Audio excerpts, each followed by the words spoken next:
un día más en el curso de Retina y Vitrio organizado por el Servicio de Oftalmología del Hospital Nacional Arzobispo Loaiza.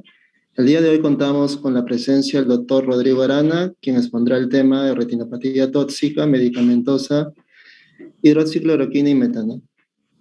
El doctor Rodrigo Arana realizó sus estudios de pregrado en la Universidad de San Martín de Porres, realizando también el internado en nuestra sede en el Hospital Nacional Arzobispo Loaiza. Realizó un observership en cirugía vitreoretiniana en la Asociación para Evitar la Ceguera, APET Ciudad de México, la subespecialidad en cirugía de retina, vitrio y trauma ocular en la Fundación Oftalmológica de Santander Foscal, Bucaramanga, Colombia, y actualmente labora como director médico y especialista en retina, vitrio y trauma ocular en Oftálmica Clínica de la Visión, Lima, Perú. Nuevamente agradecerle por su tiempo, doctor Rodrigo Arana. Desde ya sé que la ponencia será muy buena y servirá de mucho a nosotros los médicos residentes en formación. Lo dejo a cargo de la ponencia. Muchas gracias.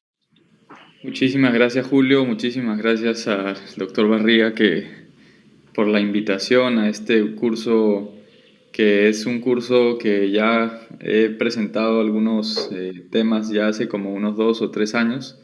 Siempre le estoy muy agradecido y bueno, de manera virtual igual siempre es un gusto poder estar en contacto con mi hospital Loaiza querido que estuve haciendo mi internado por ahí. Pasé unos momentos muy, muy buenos y muy bonitos de aprendizaje en el hospital. Entonces muy agradecido con la invitación. Entonces el día de hoy les tengo un tema, voy a compartir mi pantalla.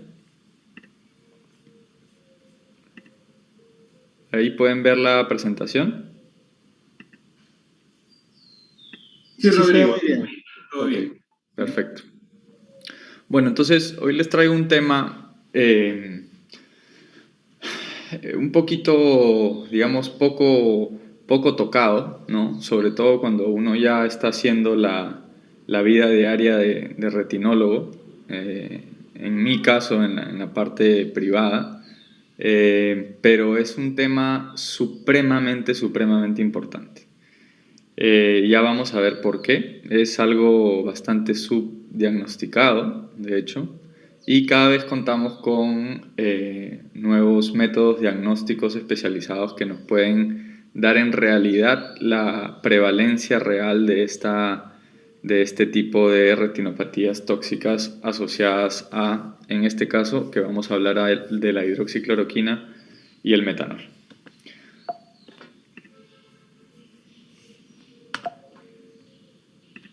Ok, entonces como generalidad, aquí tenemos todos los patrones distintos de toxicidad retiniana causados por distintos medicamentos.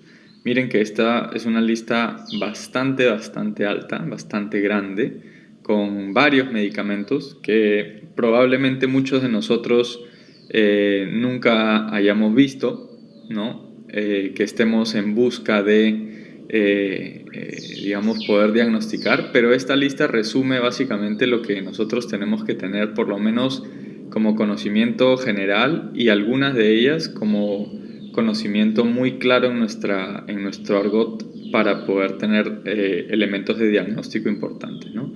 Vamos a hablar de la cloroquina y la hidroxicloroquina, enfocándome más en la hidroxicloroquina, que, como aquí bien lo dice esta tabla, produce una disrupción de la retina y del epitelio pigmentado de la retina.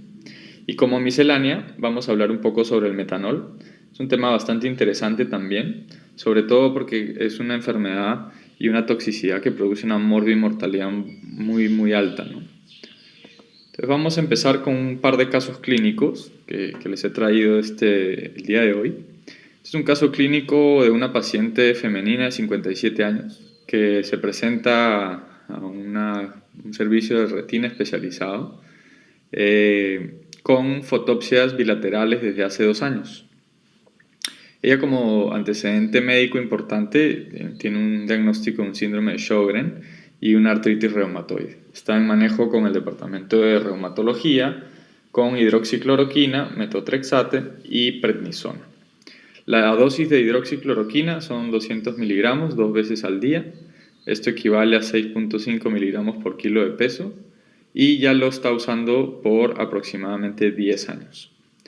No tiene antecedentes oftalmológicos de importancia y al pasar al examen oftalmológico tenemos que la agudeza visual mejor corregida en el ojo derecho es de 20/30, en el ojo izquierdo es de 20/25, las pupilas son reactivas a la luz y a la acomodación, no hay un defecto pupilar aferente relativo, la motilidad ocular es completa, el campo visual por confrontación es sin alteraciones, la presión intraocular es de 15 en ambos ojos y en el segmento anterior todo dentro de límites normales, apreciándose una catarata senilnuclear de una cruz. Aquí tenemos unas imágenes de fondo de ojo a color.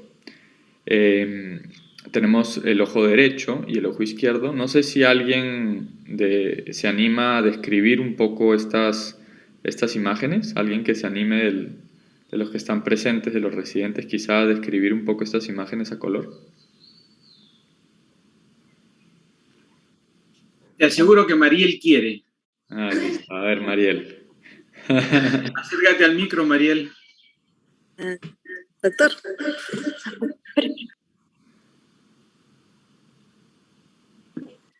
Doctor, bueno, ¿me escucha? Sí, muy bien. Doctor, buenos días, ¿qué tal?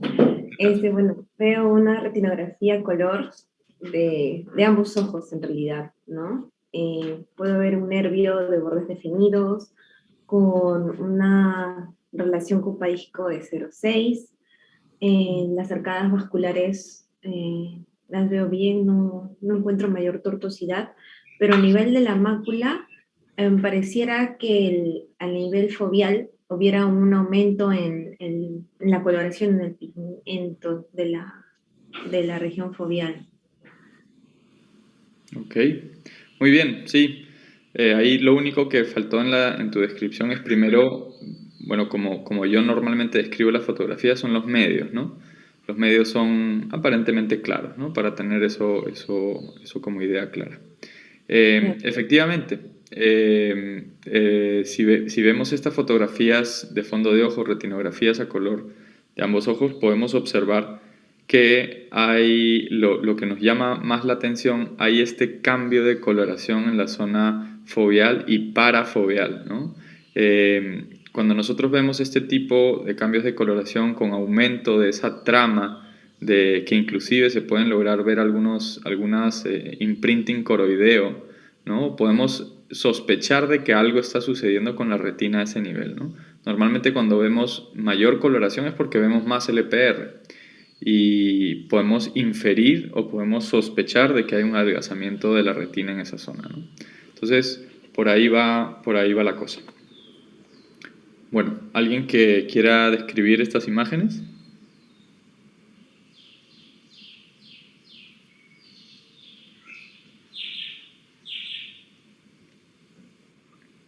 Yo le pediría a Gisela que lo haga, Rodrigo. Perfecto. Okay, ya está bien. ¿Está Gisela o no? Ya está aquí. Ya. A ver, Gisela, ¿qué te parece ahora?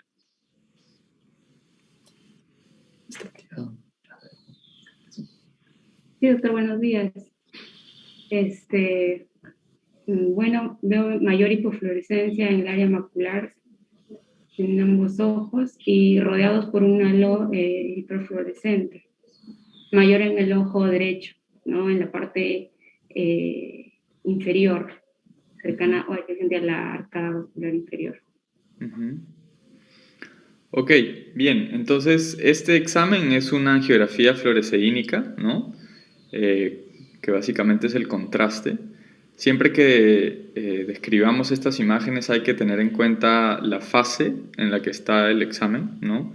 En este caso, como ya podemos observar ahí los tiempos y también el llenado, podemos hablar de una fase arteriovenosa ya entre intermedia y tardía, donde podemos ver las zonas de fluorescencia de este contraste, ¿no? Entonces, efectivamente, lo que observamos es en el ojo derecho un ligero aumento de la fluorescencia del contraste en esta etapa a nivel parafoveal y alguito de disminución en estas zonas. No sé si ven mi cursor, pero en esta zona de aquí se ve un poco de una disminución leve de la fluorescencia a este nivel del examen.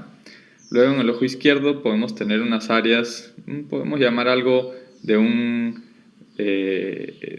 escape muy leve, ¿no? A nivel de la zona parafoveal, y asociado también una hiperfluorescencia a nivel parafoveal inferior. ¿Ok? Entonces, básicamente es eso para que lo tengan en cuenta. Y ya, la última. Alguien que me describa esto. Acuérdense El doctor Kenji va a describir la autofluorescencia. Un día veo ahí una autofluorescencia de ambos ojos, donde se ve una lesión, ¿no? Sobre todo a nivel macular, que llama la atención, pues, ¿no? Bueno, básicamente eso. Ok, cuando normalmente describimos las imágenes de autofluorescencia, más que hablar de lesiones, hablemos de la misma autofluorescencia. Entonces, hiperautofluorescente o hipoautofluorescente, ¿no? Entonces, básicamente lo que se ve ahí es un anillo, ¿no? Parafoveal hiperautofluorescente, y algunas zonas también hipoautofluorescentes comparadas con otras zonas de la retina. Entonces, básicamente tenemos una imagen como si fuese, ¿qué asemeja esto de aquí? ¿Qué les hace pensar? ¿A qué se parece? ¿No parece que los están mirando ahorita? Como un ojo de buey. Exactamente. Entonces, ese es digamos, la lesión o el tipo de lesión, cómo se ve fotográficamente en estas imágenes como ojo de buey, ¿no? Entonces, aquí ya para pasar un poco más rápido este tema, aquí tenemos un campo visual, aparentemente este es un campo visual 10.2, donde podemos observar la sensibilidad que tiene este campo visual en observar alteraciones a nivel macular, y tenemos este patrón de disminución de la sensibilidad alrededor de la zona foveal, que sería este centro de la cruz, ¿no? Entonces, este también es un patrón característico donde se produce un escotoma a nivel parafoveal en el campo visual. ¿Okay? Esta tomografía de coherencia óptica del ojo derecho, podemos observar que, una adhesión vitreoretiniana, aparentemente aquí está habiendo alguito de tracción vitreomacular, no podríamos decir muy claro, y concomitante podemos ver aquí una ausencia de la zona elipsoide con alteración en la capa de fotorreceptores y algunas zonas aquí del EPR con cierto grado de hiperreflectividad posterior, que nos traduce que hay algo de atrofia ya de las zonas del EPR. ¿Okay? Este es el ojo derecho y este es el ojo izquierdo con una imagen bastante similar, con algunas zonas aquí de la fovea todavía respetadas, ¿no? Bueno, entonces entramos a la discusión. Nosotros en nuestro escudo nacional tenemos un arbolito, ¿no? Que es el árbol de la quina. Y este arbolito, en épocas pasadas, se usaba mucho para curar una enfermedad que se conocía como paludismo. Se conoce ahora más que todo como malaria. Y este árbol, gracias a su corteza, se hacían unos brebajes, unas preparaciones especiales en las cuales disminuían pues la mortalidad y sobre todo la parte febril de la enfermedad, que se conocían como las tercianas. Ricardo Palma, en su libro Tradiciones Peruanas, cuenta una historia muy bonita y muy interesante que, si tienen algún momento libre y como cultura general, los invito a que puedan leer este pasaje, esta historia, que se llaman Los polvos de la condesa. Nada raro, es una historia muy bonita que habla sobre cómo la condesa de Chinchón, que fue de hecho la esposa de un virrey peruano en la época colonial, tuvo un problema de paludismo y ya la habían desahuciado prácticamente, y uno de los sirvientes, en ese momento los indígenas que servían a los virreyes, le indica, ¿no?, que en su pueblo, en el Amazonas, tomaban este tipo de brebajes y que con eso se iba a curar, ¿no?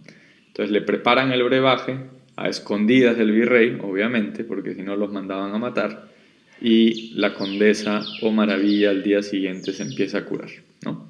Entonces esa es una historia muy bonita para que estén ubicados también en la parte cultural de ese tema. Un poquito de línea del tiempo acerca de cómo evolucionó este tema de la hidroxicloroquina y la cloroquina. Entonces, antes de 1820 se ponía a secar la corteza del árbol, ¿no? Se molía, se mezclaba con vino y se los llevaban en expediciones para poder curarse del paludismo. En 1820 también se aísla por primera vez la quinina, ¿no? Estos científicos franceses que pudieron aislar la quinina de la corteza del árbol de la quina. En 1918 se logra sintetizar las moléculas de quinina y quinidina en un laboratorio. En el 34, Bayer, un científico alemán, ¿no?, en plena guerra, posguerra cercana,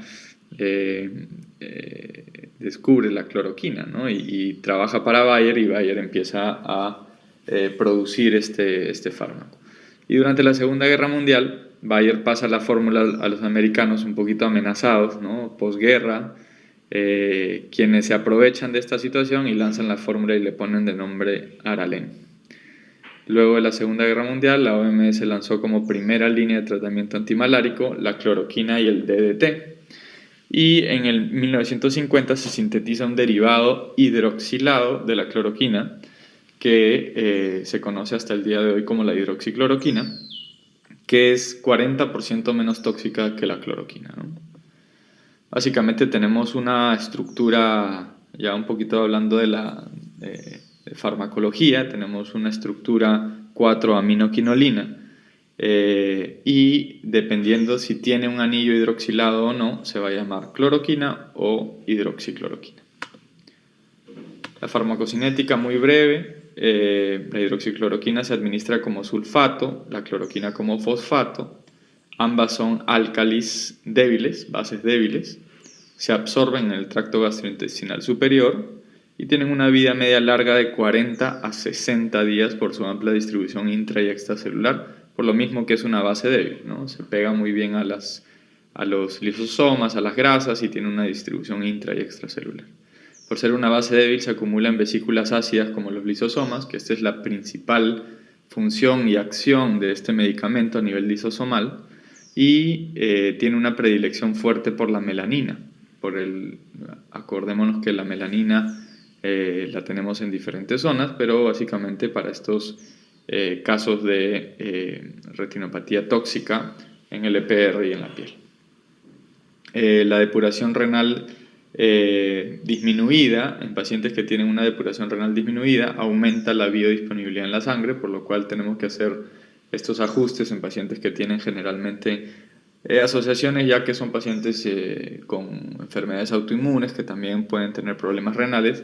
Hay que ajustarlo con las fórmulas correspondientes para no generar mayor toxicidad del medicamento.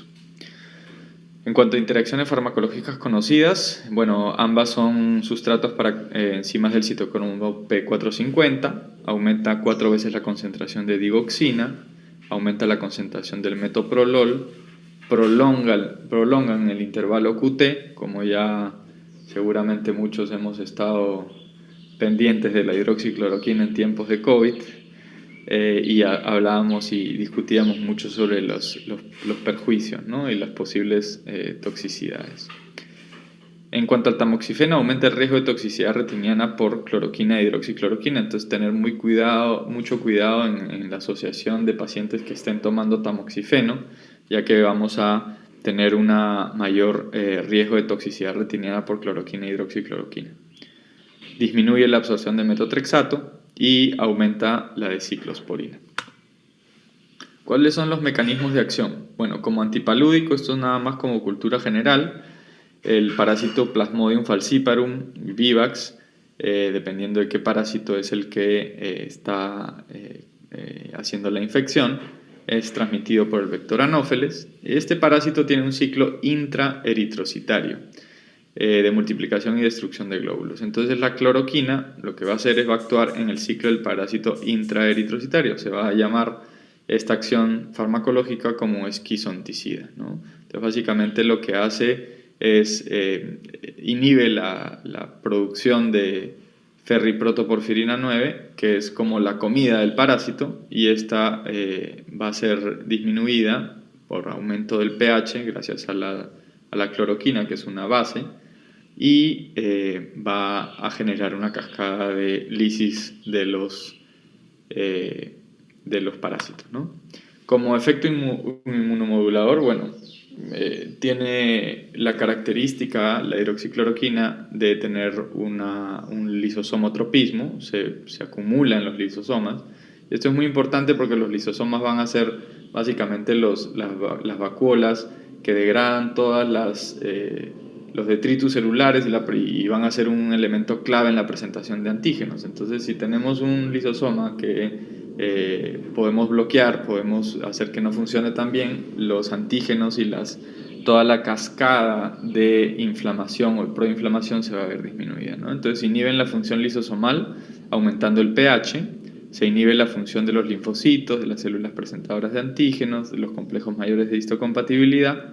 Por lo tanto, se va a inhibir los Toll-like receptors, que son estos que son los que señalan y avisan a la policía que venga, ¿no?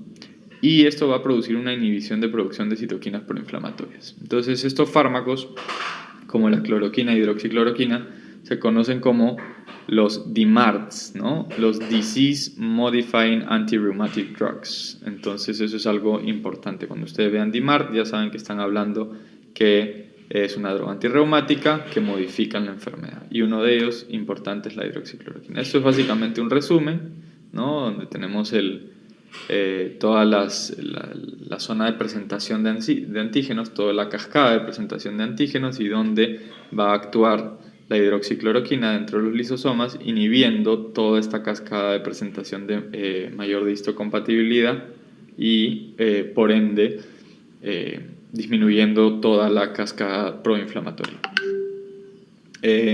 Aquí tenemos también otro esquema bastante didáctico donde podemos observar que esta célula presentadora de antígeno y donde actúa la hidroxicloroquina, ¿no? En el procesamiento de los antígenos para luego su expresión, la activación de las células y luego la producción de citoquinas. Entonces todo esto lo bloquea a nivel lisosomal la hidroxicloroquina y la cloroquina. Entonces, las acciones de la hidroxicloroquina en todo el proceso inmunológico van a tener efectos en la inflamación aguda, va a tener potenciales efectos en las reacciones inmunoinflamatorias de manera crónica y también va a tener algunas otras acciones celulares que pueden ser a más largo plazo. Inclusive se ha visto controles de efectos antidiabéticos en pacientes de tipo 1 y tipo 2, lo cual también ha sido estudiado en su momento, pero por la toxicidad del medicamento, pues evidentemente esto se descartó como posibilidad. Aquí están las indicaciones tradicionales de uso de dosis de la hidroxicloroquina. Entonces, para las diferentes tipos de enfermedades en las que se usa en este momento. Y tenemos aquí la importante o digamos la indicación más frecuente, que es lupus eritematoso sistémico y la artritis reumatoide, ¿no? Entonces vemos que la dosis, digamos, usual o tradicional que se da son de 200 a 400 miligramos por día, ¿okay? Esto es un metaanálisis donde se hizo toda digamos, la investigación en qué patología se daba y cuánto era la dosis tradicional. Entonces estas dos son las que tenemos que enfocarnos, que es la que con más frecuencia vemos, ¿no? Bueno, otros usos. No sé si se han tomado alguna vez un pisco sour y le ponen unas gotitas de un líquido marrón que se pone ahí encima. Ese es el conocido amargo de angostura, ¿no? Que tiene también digamos, quinina, ¿no? Dentro de su componente. No sé si les gusta el vodka tonic, el gin tonic, que también el agua tónica es, digamos, tiene derivados y se produce de los derivados del árbol de la quina. Y aquí salió alguna vez nuestro querido ex presidente, que se creía presidente del mundo, a vociferar acerca del uso de la hidroxicloroquina en coronavirus. Ya hemos hecho varios estudios en los cuales sí ha tenido in vitro alguna inhibición de la replicación viral, pero evidentemente esto en uso indiscriminado, y no se ha visto pues en metaanálisis grandes como beneficio en el tratamiento de los pacientes con coronavirus, ¿no? Ahora sí, el tema de fondo, pasamos a la toxicidad ocular. Existen reportes inclusive de ceguera de toxicidad por quinina, ¿no? Desde, miren, 1988, algunos reportes en Londres. Quiero mostrarles más o menos lo que está reportado en la literatura, primero como cultura general, acerca de los diferentes hallazgos que se pueden encontrar en los ojos por el uso de la cloroquina y de la hidroxicloroquina, ¿no? Se ha descrito en algunos casos una queratopatía, que básicamente se caracteriza por unos depósitos epiteliales de sales antimaláricas, cuando se usa de manera muy prolongada, sobre todo más de 20 años. Y esto produce unas opacidades punteadas difusas o lineales que coalescen, ¿no? Y tiene una incidencia de 0.8% aproximadamente, y generalmente estos pacientes son totalmente asintomáticos. Estas son completamente reversibles cuando se deja de tomar el medicamento y no tienen una indicación actual para realizar algún tipo de tratamiento específico. Se han descrito alteraciones en la acomodación también.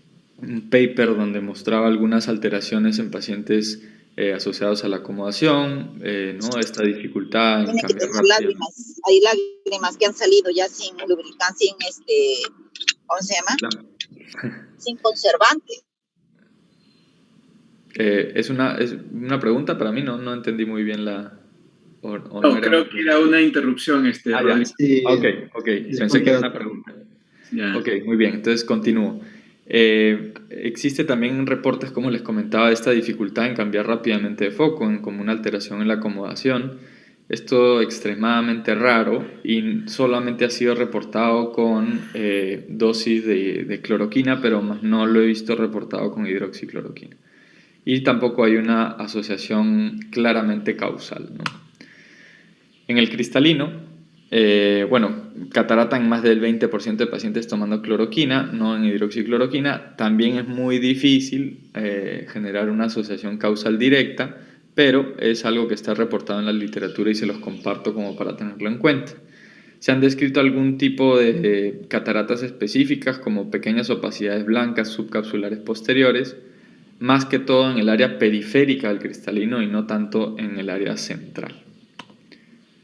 Y el gran tema de la retinopatía, la presentación de la retinopatía tóxica por hidroxicloroquina o cloroquina da esta imagen que hemos visto ya en la descripción que muy bien han hecho ustedes, que se conoce como bull's eye, ¿no? Esta maculopatía en ojo de buey, algunos llaman maculopatía indiana también, ¿no?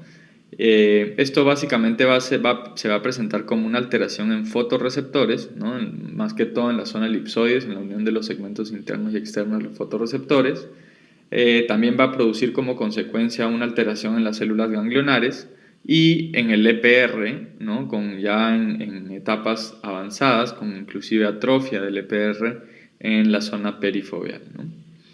Este escotoma que les comentaba a nivel del campo visual, un escotoma paracentral en anillo, va a haber en algunos casos alguna disminución leve de la agudeza visual central, porque acordémonos que está en etapas en formación, todavía respeta mucho el área foveal central, entonces puede ser un paciente que tenga ciertas alteraciones a nivel visual fino, ¿no? Pero que no necesariamente tenga una disminución marcada de la agudeza visual central. Esto es más frecuente la presentación de las retinopatías con cloroquina que con hidroxicloroquina, por la misma toxicidad que tenía la cloroquina cuando se usaba de una manera más generalizada, ¿no?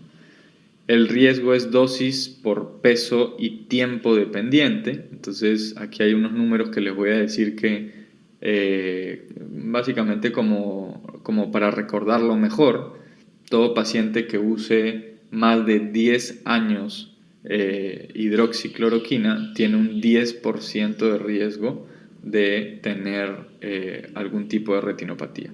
Y si lo usa por más de 20 años, hablamos de entre un 20 y un 50% de riesgo. Los ingleses hablan una cifra un poquito más estandarizada de 40%.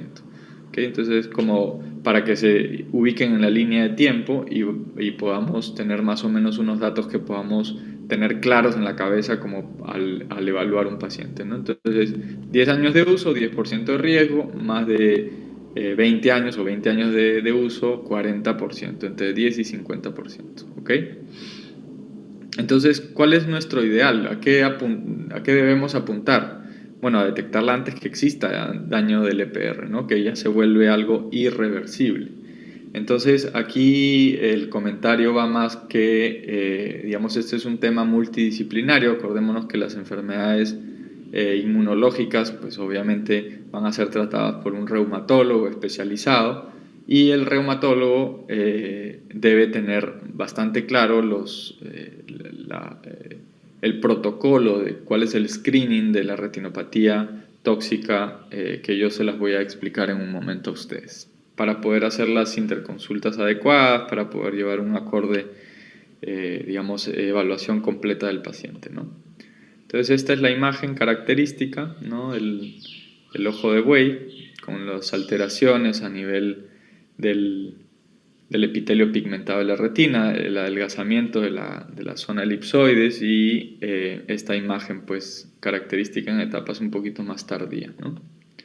La autofluorescencia, que también nos muestra esta media luna, ¿no? Hiperautofluorescente alrededor de la fovea, y los escotomas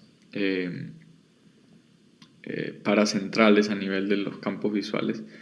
Campos visuales en estos casos siempre pedir 10-2, acuérdense de eso, ¿no? Que es el que más sensibilidad tiene para el área macular, y que el que nos va a dar las mejores imágenes, ¿no?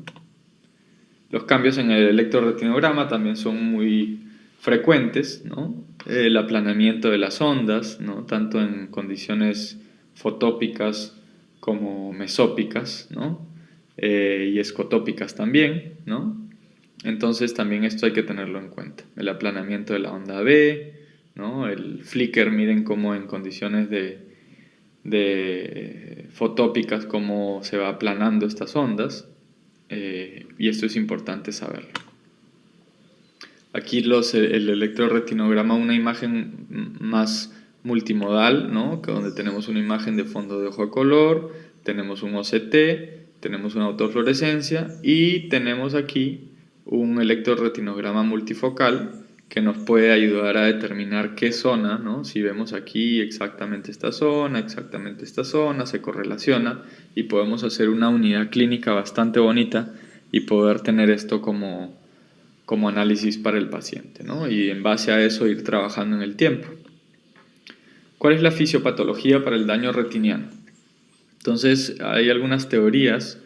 La primera teoría es que inhibe la inhibición de la autofagia lisosomal por aumento del pH en los lisosomas. Eso básicamente se traduce en que los lisosomas son los encargados de fagocitar los segmentos externos de los fotorreceptores, hacer la degradación de los mismos y luego todos los desechos aprovechar algunas sustancias en las cuales se vuelven a generar los segmentos y entra todo el proceso de fototransducción nuevamente, ¿no? Se produce un acúmulo de lipofuscina en el EPR, por lo que genera una degradación del fotorreceptor y va a inhibir la actividad de un polipéptido transportador, que es el que se encarga de reciclar el OL-transretinol en el EPR, por lo que el ciclo visual de fototransducción también se altera, ¿no? Entonces acordémonos que el OL-trans y el OL-cis-retinol que están involucrados en toda la parte de la fototransducción y toda la cascada de fototransducción, ¿no? Entonces ahí también se inhibe todo este polipéptido, lo cual pues genera una disrupción en esta vía visual. Entonces básicamente aquí, para que lo tengan claro en dónde es, ¿no? en la unión del EPR con los segmentos externos. Aquí aumenta el pH dentro del lisosoma, se acumula lipofuscina y el ciclo visual se ve alterado, ¿no? Entonces aquí esto para que quede un poquito más claro. Entonces aquí algunas, cómo va pasando el tiempo, ¿no? En estos pacientes, como al principio se observa un OCT con muy ligerita, casi nada de alteración a nivel de la zona de fotorreceptores, y luego con el tiempo vamos viendo alteraciones ya a nivel de la zona elipsoides, con alteración de los fotorreceptores y incluso ya alteraciones del EPR, ¿no?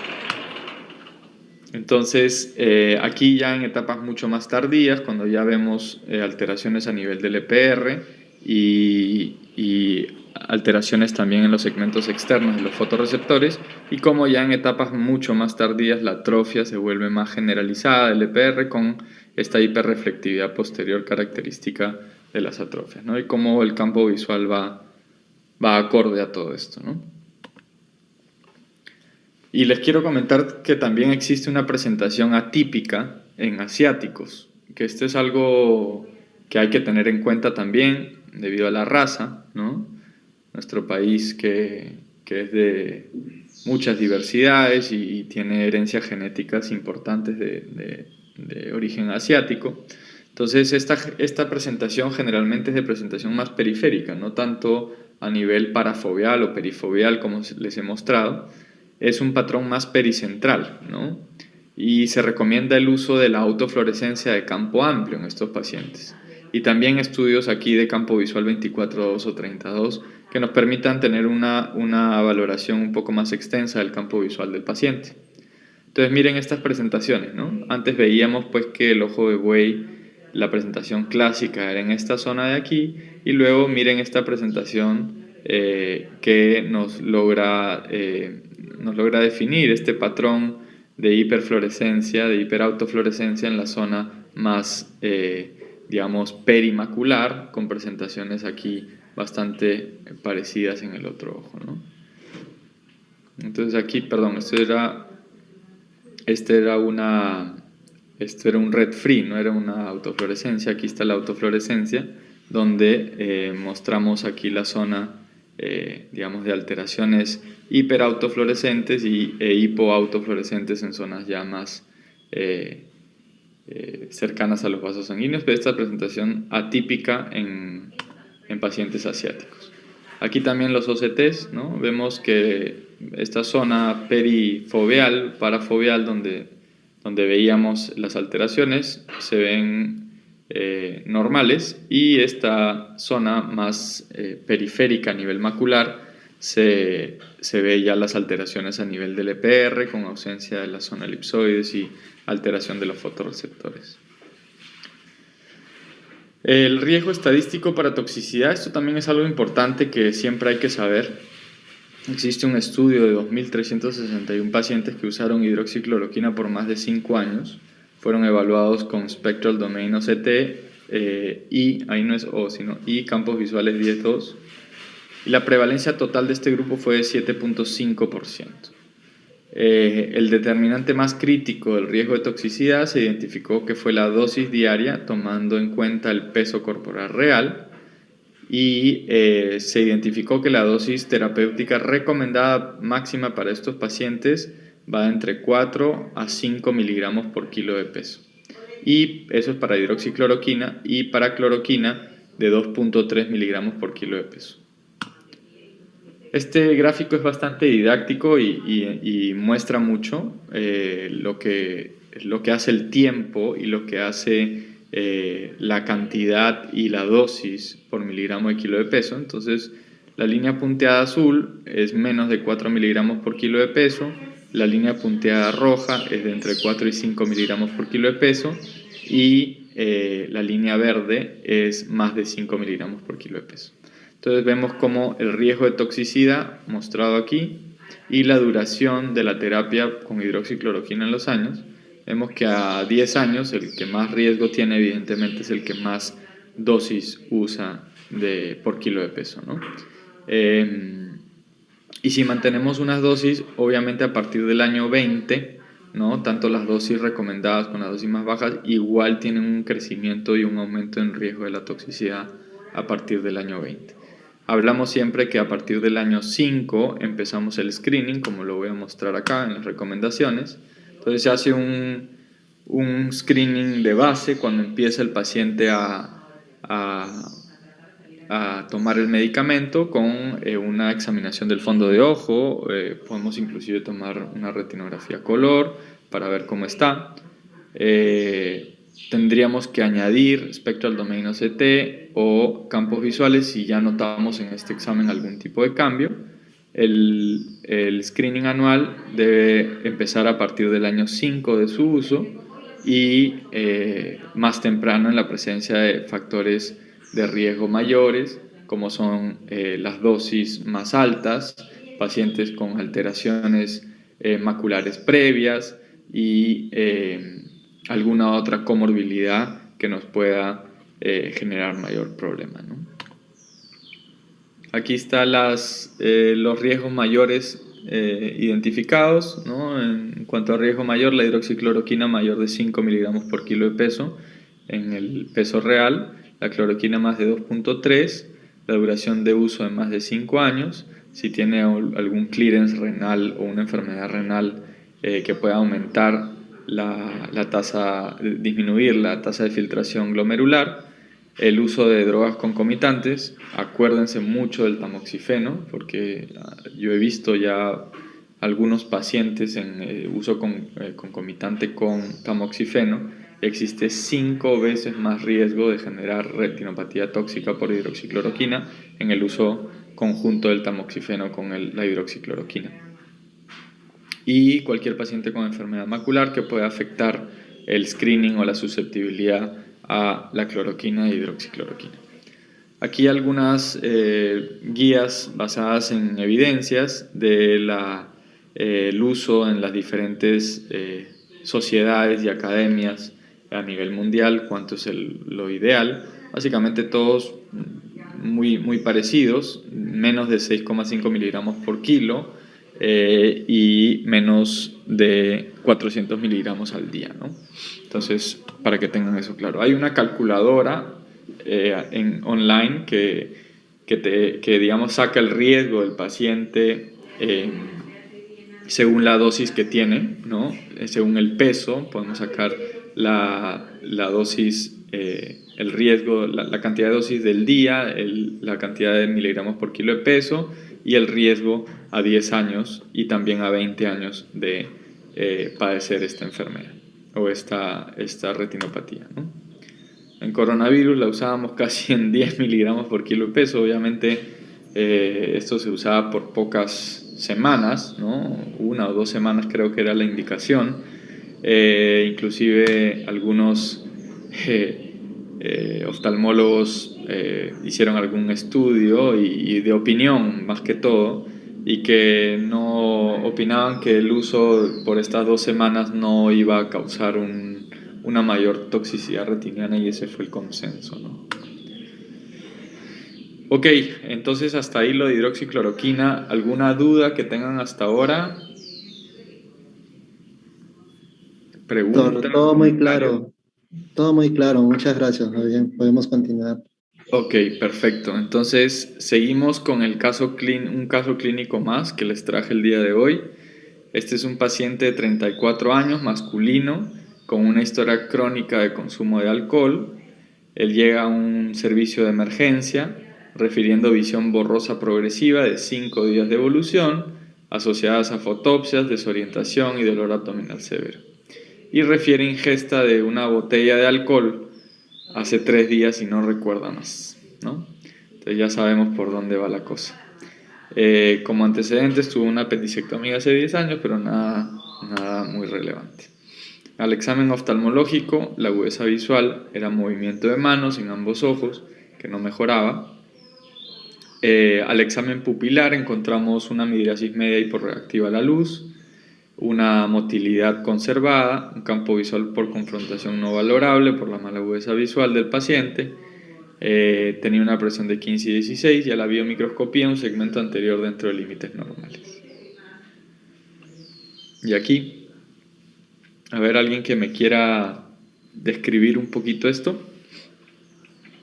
La doctora Cintia Angulo va a describir la retinografía color. Okay. Buenos días, doctor. ¿Me escucha? Sí, perfecto, te escucho muy bien. Ya. Bueno, doctor, esta es una retinografía a color de ambos ojos, derecho e izquierdo, en el cual logramos evidenciar que, para empezar, vemos un nervio óptico de bordes, yo lo vería no tan definidos en algunas zonas, con una ligera palidez, ¿ya? Y en cuanto a los vasos retinianos, vemos que estos presentan una ligera tortuosidad a nivel de lo que son, sobre todo, las venas. Y en cuanto a la coloración de la retina, también vemos que tiene yo lo describiría como una ligera palidez. Muy bien, sí. Básicamente es lo que has descrito, lo has descrito muy bien. Lo único señalar aquí que por esta deflexión de estos vasos sanguíneos a este nivel peripapilar, podemos observar quizá un poquito de abultamiento, engrosamiento del borde del disco óptico a este nivel nasal y a este nivel también, ¿no? Con una ligera palidez del nervio óptico en su región peridiscal, como un nervio que estuviese pero no estuviese inflamado, ¿no? Esto es algo que los neurooftalmólogos y bueno, nosotros los retinólogos también, el paciente no ve nada y el médico tampoco, ¿no? ¿Se acuerdan de eso? Bueno, entonces por ahí va la cosa. Aquí básicamente tenemos una tomografía de coherencia óptica, ¿no? Donde podemos observar bueno, el vitrio, bastante, ¿no? Yo diría que un ligero engrosamiento a nivel del tejido retiniano, sobre todo en capas intermedias, y observamos esta zona de una esquisis a nivel de capas intermedias, ¿no? Asociadas quizá probablemente a algún tipo de zona inflamatoria, ¿no? Entonces eso es algo que se describe en este tipo de pacientes. Aquí, bueno, no soy neurólogo, pero lo que está descrito es algunas zonas, digamos, de alteración en la zona de los ganglios basales, a nivel del putamen y toda esa zona también identificada, ¿no? 8 meses después, miren cómo está este fondo de ojo. Entonces ahí a ver quién me describe eso. Ok, yo, bueno, son dos retinografías a colores, donde se observa claramente la palidez marcada de los nervios ópticos de ambos ojos, ¿no? Los bordes están, bueno, definidos, pero el color bastante llamativo, ¿no? Muy pálido en ambos ojos, ¿no? Entonces, si yo te muestro, a ver, Julio, si yo te muestro esta imagen y luego te digo que 8 meses después está así, ¿tú qué piensas que le pasó a ese nervio óptico? ¿Que tuvo qué? Una atrofia, una neuropatía óptica por toxicidad, en este caso por alcohol. Ok, entonces aquí más que eso es decir que ese paciente tuvo una neuropatía óptica, ¿no? Eso es algo importante, pero más que todo en estas neuropatías o neuritis que uno no ve muy bien, muy claro, el paciente no ve y el médico no ve, estamos hablando de una neuritis óptica retrovulvar, ¿no?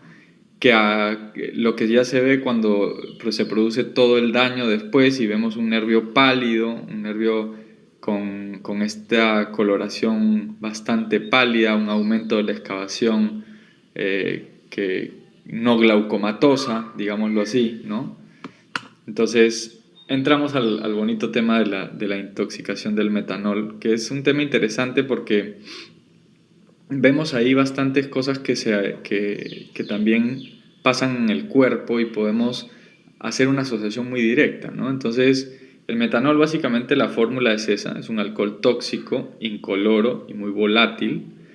La exposición al metanol tiene una alta morbimortalidad por un cuadro sistémico que se conoce como acidosis metabólica, ¿no? Yo me acuerdo haber estado haciendo el internado en el Loaiza y haber tenido un par de casos de intoxicaciones por metanol, y que los pacientes, yo creo que de los dos, uno se salvó y el otro murió, ¿no? Son acidosis metabólicas supremamente severas, con anion gap elevado, muy difíciles de manejar, inclusive en hemodiálisis es también bastante complejo. Creo que he visto otra. ¿Era una pregunta o creo que fue una interrupción? No escuché muy bien. Fue una interrupción, doctor, disculpe, Ya. puede continuar. No te preocupes. Esas cosas pasan en la virtualidad. Entonces, ¿dónde encontramos metanol? Bueno, en líquidos limpiaparabrisas, refrigerantes, ¿no? Por ejemplo, el agua para el radiador, fluido para limpieza de impresoras, bebidas mal fermentadas o adulteradas. Han habido casos en diferentes bares que, inclusive en un bar muy famoso en Londres, encontraron licores adulterados y fue todo un tema, fue todo un escándalo y se fue preso muchos administradores de estos bares que adulteraban los licores, ¿no? La toxicidad puede ser por ingesta, que es la más frecuente, absorción dérmica o inhalación, que son mucho menos frecuentes. La dosis letal de metanol va desde 30 a 240 mililitros, o sea, imagínense, es bien poquito, y 30 mililitros es suficiente para generar una toxicidad retiniana y de toda la vía visual, ¿no? Entonces, básicamente aquí lo que tenemos que entender es el proceso de cómo el metanol llega a hacer toda esta acidosis metabólica, ¿no? Entonces, el metanol es degradado por una enzima que es la alcohol deshidrogenasa, forma formaldehído, y a través del aldehído deshidrogenasa se transforma en ácido fórmico en el cuerpo. El ácido fórmico es el elemento acidótico, ¿no? El que hace la acidosis en todo el cuerpo. Y aquí tenemos un antídoto. ¿Alguien sabe cuál es el antídoto del metanol? El etanol. Ok, entonces al borracho que llega intoxicado por metanol hay que emborracharlo más, pero con buen alcohol. Le damos una botella fina de etiqueta azul y le curamos la intoxicación. Bueno, eso es algo que se podría intentar en etapas agudas, ¿no? El metanol o el etanol, perdón, es el antídoto competitivo por inhibición de competencia con este alcohol deshidrogenasa, ¿no? Entonces es el ácido fórmico el que va a establecer un círculo vicioso de acidosis en el cuerpo, ¿no? Como lo vamos a ver ahora. Entonces la ingesta de metanol produce formaldehído, el formaldehído produce ácido fórmico y esto genera la acidosis. Ahora, el ácido fórmico va a inhibir la respiración mitocondrial, esto va a generar hipoxia en los tejidos, mayor producción de ácido láctico, mayor acidosis, falla circulatoria, hipoxia, ácido láctico, acidosis, falla, y así entramos a este que se conoce como el círculo hipóxico, ¿no? Esto va a producir una toxicidad general y esto en general es en todos los tejidos y en los órganos sensibles en el cuerpo. Evidentemente los más demandantes de oxígeno, los más demandantes de sangre, pues evidentemente son los que más van a sufrir, ¿no? ¿Cuáles son las manifestaciones sistémicas de esta intoxicación? Como ya les comenté, la acidosis metabólica con el anion gap elevado.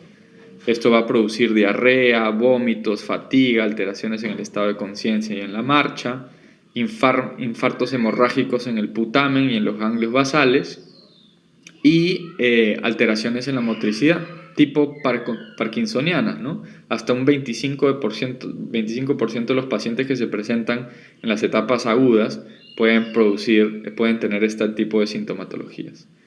A nivel renal puede producirse también una necrosis tubular aguda por la misma acidosis.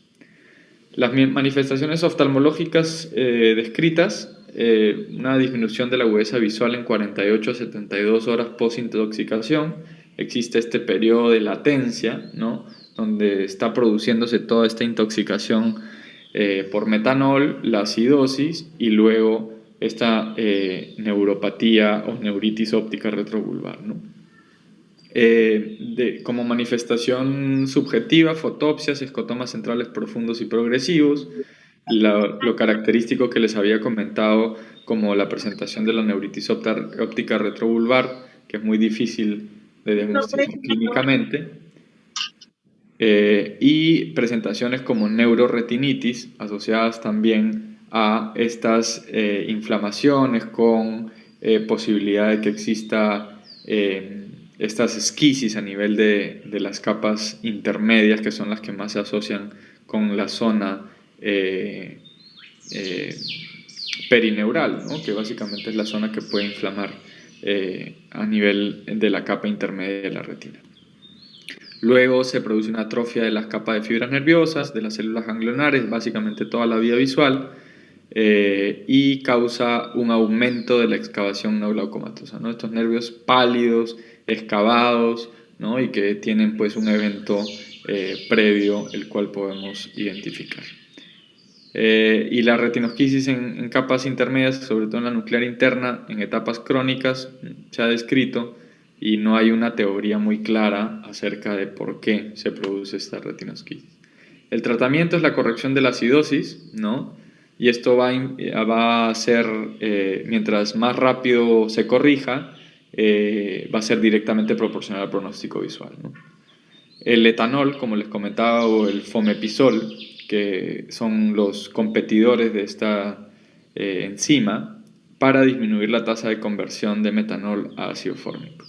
Las hemodiálisis intermitentes y la metilprednisolona en pulsos, que es un tema controversial, ya que se usa en las neuritis ópticas retrovulvares. Sin embargo, en este tipo de casos de intoxicación pues, por metanol, el uso es controversial, ¿no? Bueno, eso era lo que les traía el día de hoy. Les agradezco mucho y estoy abierto a preguntas y a dudas o avisos parroquiales como... Rodrigo Arana, muchas gracias por su tiempo. En nombre de todos los residentes, muy agradecidos con su persona por la ponencia tan buena, tan interactiva y tan didáctica en realidad. No sé si el doctor Barriga tenga algún comentario. Agradecerte, Rodrigo. Muchas gracias nuevamente por tu participación. La clase ha sido realmente muy buena. Va a ser muy útil para los chicos revisarla y internalizar todos esos conceptos que has vertido. Gracias. Yo en realidad no tengo preguntas, tengo comentarios con respecto a la experiencia que tenemos viendo pacientes con enfermedades reumáticas que en el hospital nunca van a faltar, yo creo nunca van a faltar, y pues vamos a ser siempre requeridos por los reumatólogos para evaluar a sus pacientes que indudablemente necesitan el tratamiento para estar mejor. Nos ha tocado ver maculopatía por hidroxicloroquina en todas sus fases en realidad, pero algo que siempre fue difícil de determinar, y creo que nos acompaña la doctora Alzamora también, ahora seguramente ella podrá comentar lo que te voy a decir, siempre ha sido difícil establecer el momento en que ocurre el daño funcional que se supone es previo al daño anatómico, como lo has dicho. Y nosotros siempre hemos hecho uso al principio, cuando teníamos el perímetro de Goldman, hacíamos campos visuales con índice rojo. Y luego, cuando ya tuvimos los perímetros computarizados, bueno, se reemplazaron por las estrategias maculares, pero siempre ha sido difícil discernir el momento en que empieza la enfermedad y siempre nos hemos quedado con la duda si es que de todas maneras, por la forma como evalúa el perímetro, la mácula, no estamos viendo también de todas maneras una enfermedad que avanza, que ya está avanzada en el momento que viene y vemos los daños. Esto que has hablado ahora de la tomografía de coherencia óptica, a mí se me viene como una posibilidad de poder anticiparnos varios años a la enfermedad. ¿Tú qué comentarios tienes sobre eso, Rodrigo? ¿Qué experiencia has tenido viendo pacientes con maculopatía ya establecida y aquellos que son seguidos en el tiempo para ver si desarrollan la maculopatía? ¿Cómo te ha ido a ti con eso?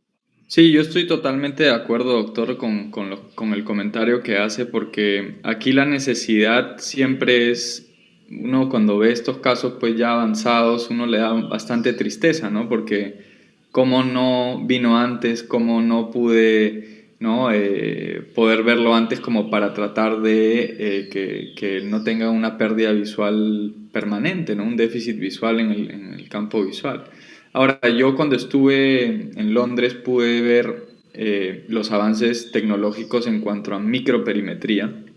La microperimetría nos puede ayudar bastante a detectar algunos cambios, ya sea en etapas bastante tempranas de algún tipo de daño.